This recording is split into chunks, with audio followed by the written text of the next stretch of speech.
जय हिंद प्यारे बच्चों। तो चलिए आगे बढ़ाते हैं हमारे चैप्टर साम्यावस्था को। और बेटा यहां पर हम आयनिक साम्य पढ़ रहे थे। आयनिक साम्य विद्युत अपघट्य क्या होते हैं, प्रबल विद्युत अपघट्य, दुर्बल विद्युत अपघट्य, आयनन की मात्रा, ये सारी बातें हम पढ़ चुके थे।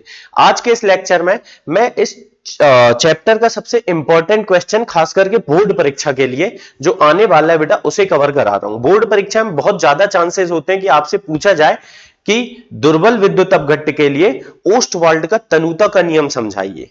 तो ये बहुत इंपॉर्टेंट है। और साथ ही साथ अगर आप नीट की या जेडबलई मेंस की तैयारी कर रहे हैं तो बेटा इसका डेरिवेशन तो उतना इंपॉर्टेंट नहीं, लेकिन लास्ट में जो रिजल्ट निकल के आएंगे वो बहुत ज्यादा इंपॉर्टेंट है। एक बार आप पूरा डेरिवेशन बेटा भले स्पीड बढ़ा करके लेकिन देख लीजिए, ताकि आपको नीट के क्वेश्चन में अगर कुछ अंदर की चीज भी आ जाए तो बनना चाहिए। तो चलिए देखते हैं ओस्टवाल्ड का तनुता नियम क्या है, नियम क्या कहता है, ये मैं बेटा लास्ट में बताऊंगा। और पहले उसका पूरा मैथमेटिकल मतलब कि गणितीय रूप अपन समझ लेंगे। लेकिन जब आप बोर्ड परीक्षा में ऐसे करेंगे तो पहले आप नियम को लिखेंगे और फिर गणितीय रूप समझेंगे, है ना, मतलब गणितीय रूप लिख के आएंगे। क्योंकि पहले समझ ले तो फिर लिखना आसान हो जाता है, इसलिए पहले मैं समझाता हूं कि माना बेटा हमारे पास ए बी है और ए बी कोई यौगिक है, जैसे NaCl है, KCl है, इस तरह से ए बी कोई यौगिक है और जो कि बेटा क्या है, एक दुर्बल विद्युत अपघट्य है। मान लेते हैं सर, हम मानने में क्या जा रहा है, दुर्बल विद्युत अपघट्य है। तो ए बी है मेरे पास जो कि एक दुर्बल विद्युत अपघट्य है। तो क्योंकि बेटा ये दुर्बल विद्युत अपघट्य है और लास्ट लेक्चर मैंने आपको बता चुका हूं कि दुर्बल विद्युत अपघट्य का आयनन कभी भी 100% नहीं होता है। ये बेटा 100% से कम होता है, यानी कि पूर्ण रूप से वियोजित नहीं होगा। इसका आयननकरण, आयनीकरण या आयनन आंशिक रूप से होगा, और आंशिक रूप से होगा तो हमें इसमें क्या प्राप्त होगी, साम्यावस्था। तो अगर मैं इसका वियोजन लिखूंगा बेटा, यानी कि आयनन लिखूंगा, आयनीकरण लिखूंगा, तो हम देखेंगे ए बी का जलीय विलयन, AQ लिखा है मतलब एक्वस, मतलब बेटा जलीय विलयन में हमें आयन मिलेंगे। कौन कौन से आयन मिलेंगे सर, तो बेटा इसमें हमें मिलेगा A+ आयन और साथ ही साथ इसमें मिलेगा सर हमें B- आयन। कोई बुराई वाली बात, ये तो हम जानते हैं सर। अब जैसा काम हम साम्यावस्था के जो रासायनिक साम्य वाला पार्ट था उसमें करे थे, वैसा ही कुछ काम में करने वाला हूं, देखते चलिए बेटा। आप मान लेते हैं इसकी कुछ ना कुछ क्या रही होगी, प्रारंभिक सांद्रता, प्रारंभिक सांद्रता। और मान लेते हैं बेटा कि AB का जो जलीय विलयन था उसकी प्रारंभिक सांद्रता थी कितनी, C। और आयनों की प्रारंभिक सांद्रता हम कितनी लेंगे बेटा, 0 क्यों, क्योंकि उत्पाद शुरू में तो रहता नहीं है। फिर हम लेंगे साम्यावस्था में सांद्रता। जब अभिक्रिया साम्यावस्था में पहुंची, जब साम्य बना, तो उस समय क्या सांद्रता होगी उसके बारे में हम बात करेंगे। तो साम्यावस्था में सांद्रता, तो C में से बेटा कुछ टूट गया। एक में से कितना टूटता है, याद करो मैंने बताया था, एक में से अल्फा टूटता है। तो क्योंकि एक में से अल्फा, दो में से दो अल्फा, तीन में से तीन अल्फा, ए में से ए अल्फा, तो C में से बेटा C अल्फा। तो C था ये, C अल्फा टूट गया। तो बेटा C अल्फा जब टूट गया तो इसकी सांद्रता बची कितनी, C- अल्फा। शुरू में जितना था उसमें से जितना टूट गया घटा दो, उतना ही तो बचेगा। तो ये बचा कितना बच्चों, C- अल्फा। ये कितना बना, देख एक में से एक बनता है तो C अल्फा टूटेगा तो बनेगा कितना, C अल्फा। और बच्चों ये भी बनेगा C अल्फा। एक बार फिर से देखिए, प्रारंभिक सांद्रता C है, प्रारंभिक सांद्रता 0, इतना तो बेटा जानते हो आप। अब एक में से अल्फा टूटता है तो C में से कितना टूटा, C अल्फा। क्योंकि सर ये शुरू में था C और C अल्फा टूट गया, बचा कितना, C- अल्फा। एक से एक बनता है तो C अल्फा से C अल्फा बना, एक से एक बनता है तो C अल्फा से C अल्फा बना। ठीक है ना, इस तरीके का काम हमें करना है। चलिए अब इसके लिए क्या हम साम्यावस्था स्थिरांक लिख सकते हैं बेटा, तो क्योंकि अभी तक देखिए साम्यावस्था स्थिरांक कहते थे KC, KP, KEQ, तो इसके लिए भी हम लिख सकते हैं। लेकिन बच्चों क्योंकि अब हम आयनीकरण पढ़ रहे हैं, आयनों में वियोजित हो रहा है, आयनीकरण हो रहा है, तो आयनीकरण को अंग्रेजी में हम बोलते हैं आयनाइजेशन। इसीलिए यहां पर हम साम्यावस्था स्थिरांक को बोलेंगे आयनीकरण स्थिरांक। क्या बोलेंगे बच्चों, आयनीकरण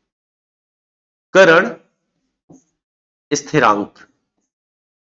तो आयनीकरण स्थिरांक कहते हैं, है वही KEQ ही है, KPKC ही है, लेकिन आयनी KP नहीं बेटा, KC है ना। लेकिन इसे हम KI से दिखाएंगे। अब एक नया K मिल गया, देखो अभी तक हमने पढ़े KEQ, केपी और केसी, अब एक नया के मिल चुका है बेटा के आई, और भी मिलेंगे आगे चल के ऐसे, है ना। तो आयनीकरण स्थिरांक कैसे इसका सूत्र लिखूं सर मैं, बेटा हम सीख के आए हैं उत्पाद की सांद्रता बटे अभिकारक की सांद्रता। उत्पाद में कौन कौन है बच्चों, यहां पर A प्लस है तो A प्लस की सांद्रता, B माइनस है तो B माइनस की सांद्रता बटे AB की सांद्रता। बड़े आराम से ये काम हम कर सकते हैं, बोलिए कोई डाउट बेटा इसमें। चलिए वैल्यू रखते हैं यहां पर हम, के आई बराबर A प्लस की सांद्रता कितनी बेटा C अल्फा गुणित C अल्फा बटे ये कितना है C माइनस C अल्फा। तो यहां हो जाएगा बच्चों क्या, C स्क्वायर अल्फा स्क्वायर, देखिए C into C square, alpha into alpha alpha का स्क्वायर बटे C कॉमन ले लो बेटा, एक ऋण अल्फा, एक C से एक C कट्टिस पिट्टिस। तो यहां से बेटा जो आयनीकरण स्थिरांक है, ठीक है, आयनीकरण स्थिरांक या साम्यावस्था स्थिरांक भी बोल सकते हैं, लेकिन आयनीकरण स्थिरांक बोले आप, कितना आएगा बेटा C अल्फा स्क्वायर बटे एक माइनस अल्फा। ये एक सूत्र बनके मेरे सामने आया है। देखते हैं अभी हम क्या ये फाइनल सूत्र है या नहीं, लेकिन इतना तो बेटा आपको समझ में आया होगा। लेकिन सर कभी अगर ऐसा रहा, क्योंकि ए बी हमारा दुर्बल विद्युत अपघट्य था, अगर ये अति दुर्बल विद्युत अपघट्य हो तो अति दुर्बल कब मानेंगे सर हम, कितना दुर्बल होना चाहिए, जब 10% से कम हो अल्फा का मान, यानी 0.1 से कम हो, 10% तक हो अल्फा, तब हम उसे अति दुर्बल बोलेंगे। और 10% से ज्यादा रहा तो अति दुर्बल नहीं बेटा, फिर दुर्बल बोलेंगे। तो यदि अति दुर्बल विद्युत अपघट्य रहा तो अति दुर्बल विद्युत अपघट्य के लिए अति दुर्बल रहा बेटा तो अल्फा का मान तो बहुत कम होगा, अल्फा का मान तो सर बहुत कम होगा, बहुत बहुत बहुत कम होगा, किससे बेटा, एक से। और जब अल्फा एक से बहुत ही कम है तो उसमें से बेटा आपने क्या करे, अल्फा को घटाए या नहीं घटाए कोई खास फर्क नहीं पड़ा, अल्फा नगण्य है। कैसे बेटा, आप मान लो अपना वजन तुलाने गए, है ना, अपना वजन चेक करने गए कि भाई देख लें कितना वजन हो गया, मान लो आपका वजन आया 80 किलो, आपका दिमाग खराब कि भाई इतना ज्यादा वजन तो अच्छी बात नहीं है।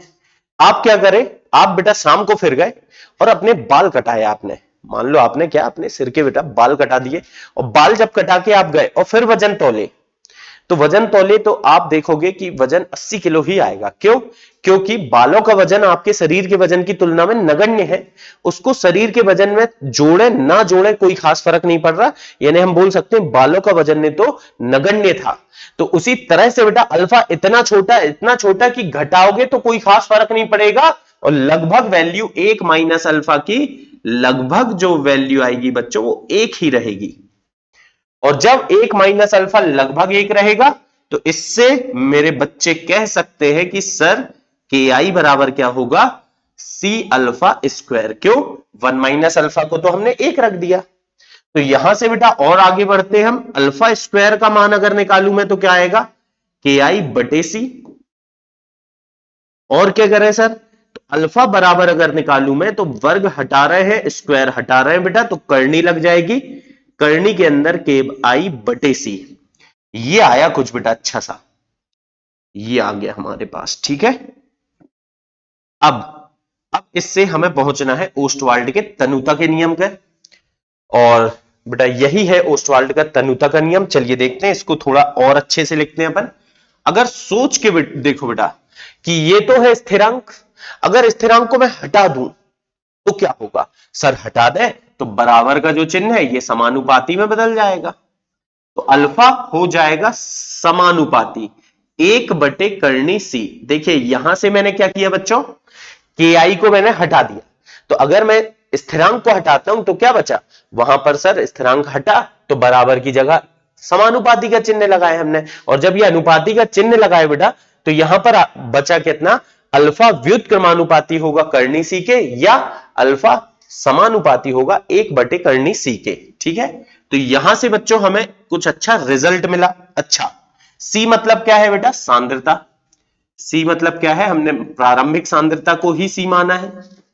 अब सांद्रता मतलब सी बराबर क्या होता है, मूलरता, मूलरता मतलब मूलों की संख्या बटे आयतन, मूलों की संख्या बटे आयतन मतलब बेटा सी और वी में अगर संबंध देखें तो व्युत्क्रमानुपाती। तो देखो यहां ध्यान से देखना, अल्फा व्युत्क्रमानुपाती है कर्णी सी के, और समानुपाती होगा बेटा कर्णी वी के। क्यों सर? क्योंकि सी की जगह अगर वी रखूं मैं तो देख बेटा, सी की जगह 1/वी, वी ऊपर जाएगा तो ऊपर रह जाएगा।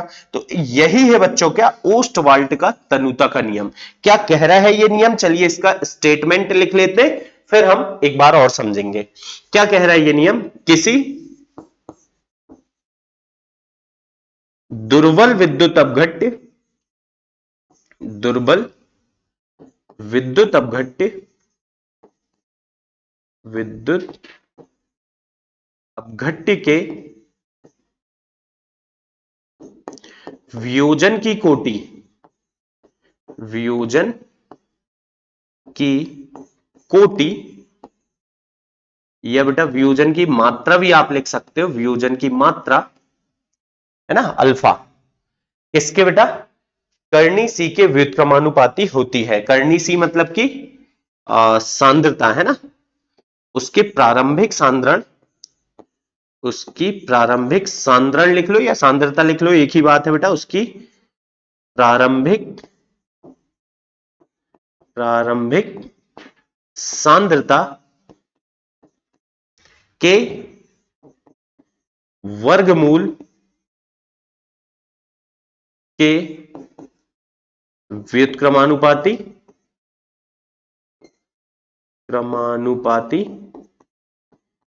या आप चाहें तो बेटा यहां तक भी लिख दें नियम तो भी चलेगा बोर्ड परीक्षा में, कि किसी दुर्बल विद्युत अपघट्य के वियोजन की मात्रा उसकी प्रारंभिक सांद्रता के वर्गमूल के व्युत्क्रमानुपाती होती है।